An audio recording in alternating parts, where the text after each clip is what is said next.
Let's focus this morning on what's playing out in the beautiful port city of Mariupol, a bustling city once of over 500,000 people. It's now turned essentially into a ghost town. Relentless bombardment by Russian forces has destroyed this city. Moscow's bombed residential areas, schools and hospitals in the port city since the invasion. Ukraine claims that nearly 5,000 people have been killed in the city so far. Now blocked by shelling, Mariupol is also running out of water and of food supplies. This was essentially the Russian strategy all along. Humanitarian aid is unable to reach the city at this point. Roads are completely inaccessible due to a combination of mines and burnt out military equipment. Essentially, most of these roads are blocked out now. According to the Mariupol mayor, about 90% of the buildings in the city had been damaged and about 40% completely destroyed, while 140,000 civilians have managed to escape from besieged Mariupol. Another 170,000 are still trapped in the remnants of the city. Маріуполь так і залишається заблокованим. Російські війська не дали організувати сьогодні жодного гуманітарного коридору.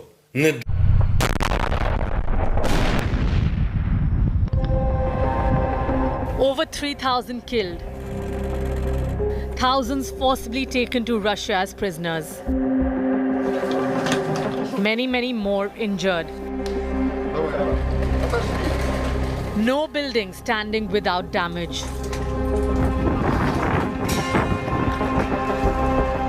This is the horrifying story of Mariupol. The Ukrainian city of 5.5 lakh, now in absolute ruins. The destruction is near total. Bombarded, hit with missiles, struck with massive airstrikes relentlessly. The sprawling port city of Mariupol has been wasted by Russian heavy artillery fire. Its once plush and picturesque neighborhoods now unrecognizable and reduced to ghost towns.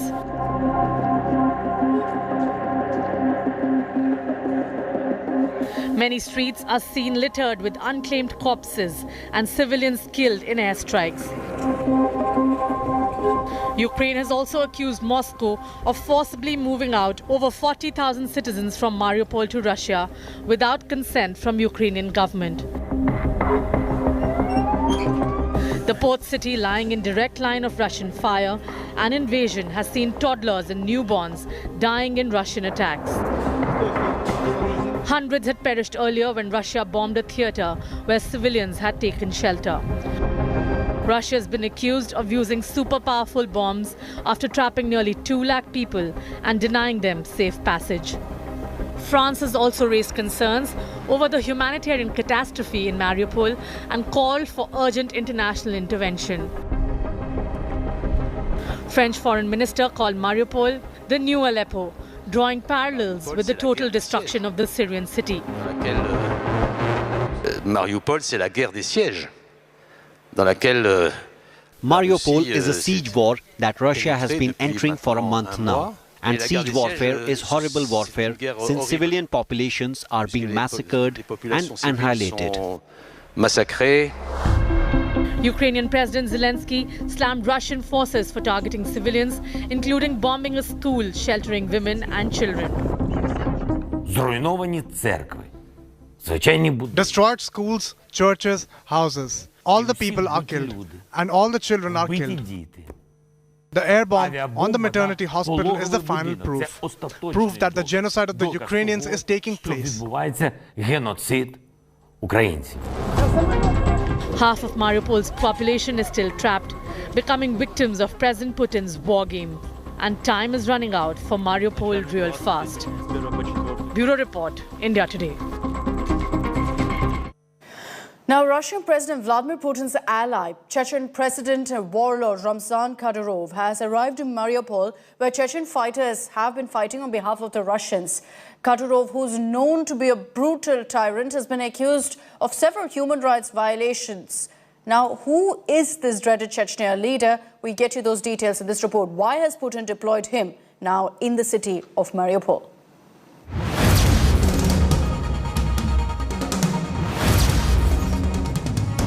Ramzan Kadyrov. the man who rules Chechnya with an iron fist, handpicked by Vladimir Putin for the top job. Someone who wrestles crocodiles with bare hands.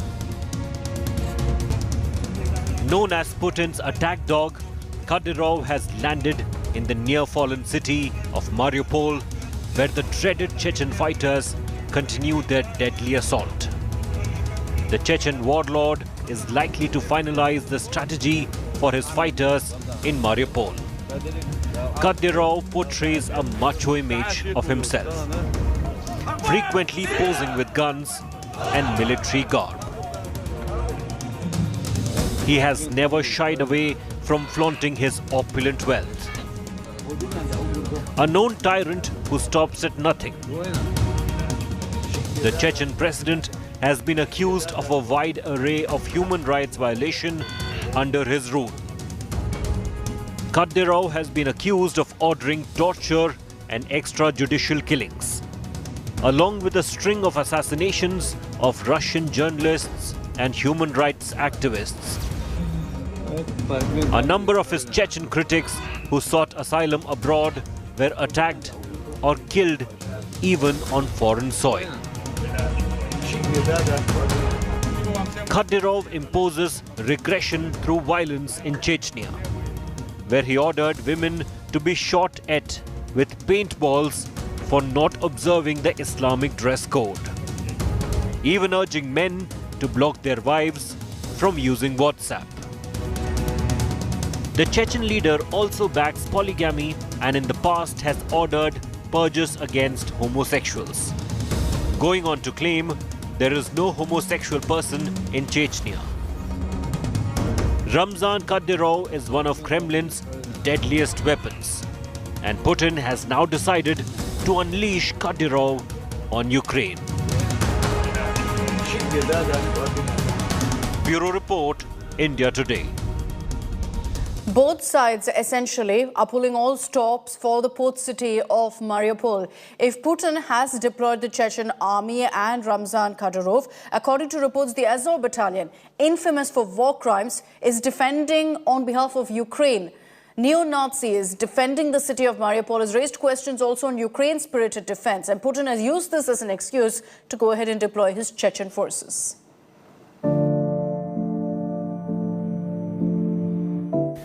Battered,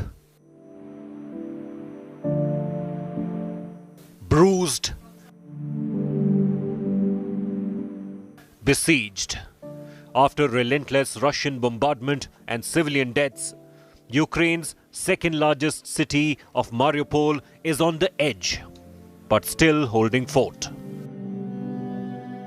Moscow has launched an all-out war to capture the city, which can act as the bridge between Donbass and Crimea, two regions that are already under Russian control.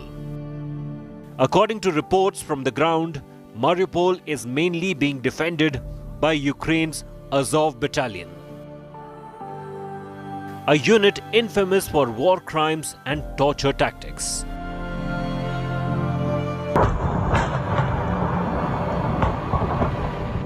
This video was released by the Azov battalion last week. The footage appears to show tanks firing down a street in Mariupol. The Azov claims to have destroyed 3 Russian armored vehicles and 4 infantry fighting vehicles. Mariupol is also where the battalion has set up its headquarters. The Azov Special Operations Detachment is a right-wing neo-Nazi band of soldiers.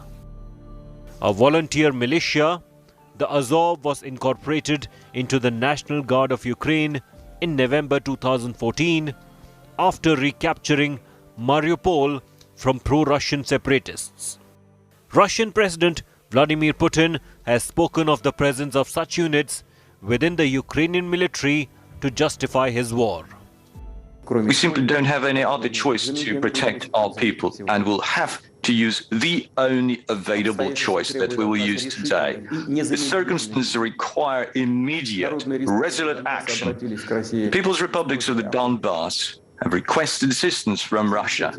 In this regard, in line with Article 51.7 of the UN Charter, with the authorization of the Parliament of Russia, and in exercising the Treaty on Friendship and Mutual Assistance with the Donetsk People's Republics and Lugansk People's Republics, I've taken the decision to conduct a special military operation. Its purpose is to protect people who have been subject to abuse and genocide by the Kiev regime for 8 years. And to do this, we will strive to demilitarize and denazify Ukraine, and also bring to justice those who have committed numerous bloody crimes against civilians, including citizens of the Russian Federation. Just a few days after the war started, the Ukrainian National Guard had shared a video of supposed Azov fighters allegedly dipping bullets in pig fat for use against Muslim Chechen fighters in Ukraine. The regiment brazenly flaunts the Nazi insignia, notably its Wolf's Angel logo, the original symbols used by the 2nd SS Panzer Division, Das Reich. The Azov is least concerned about being labelled neo-Nazis. Where did they get those symbols from in the 1940s? They weren't all new. Sometimes it's easier to adopt something that already exists. To the left-wingers and liberals in the West, just having basic conservative values is enough to be classified as a Nazi. To be honest, I don't really care what my enemies call me. While the world rallies behind Ukraine against Russian aggression, the Azov battalion's questionable methods have cast a shadow on the country's spirited defense. Bureau Report, India Today. And here's an interesting story that's coming in. Sanctioned Russian oligarch Roman Abramovich, who's been playing peacekeeper between Russia and Ukraine, was poisoned, according to American newspaper The Wall Street Journal. The Chelsea owner has been dividing his time between Istanbul, Moscow and Kyiv in a bid to get sanctions leveled against him lifted and to play what he calls a peacemaker role. Roman Abramovich, the Russian oligarch who took part in peace talks in Ukraine, allegedly became target of an attack during the negotiations. The Wall Street Journal has claimed the sanctioned Russian tycoon and at least 2 Ukrainian negotiators suffered a suspected bout of poisoning. The report adds that the condition of the victims has since then improved and their lives are out of danger. According to reports in the Western media, the oligarch had flown from Turkey to Russia, but met Zelensky in Kyiv on his way. The billionaire then flew to Moscow with a handwritten note from the Ukrainian president and delivered it to Putin. The letter reportedly outlined Kyiv's conditions for the end of war, which Putin trashed. Abramovich then returned to Istanbul and informed Ukrainians of Putin's reaction. The alleged poisoning of Abramovich and other negotiators is being seen by Western news agencies like AFP as a bid to sabotage peace talks. With the 2 sides now negotiating directly, there are many questions related to Abramovich that remain unanswered. Has Abramovich fallen out of favor with Putin?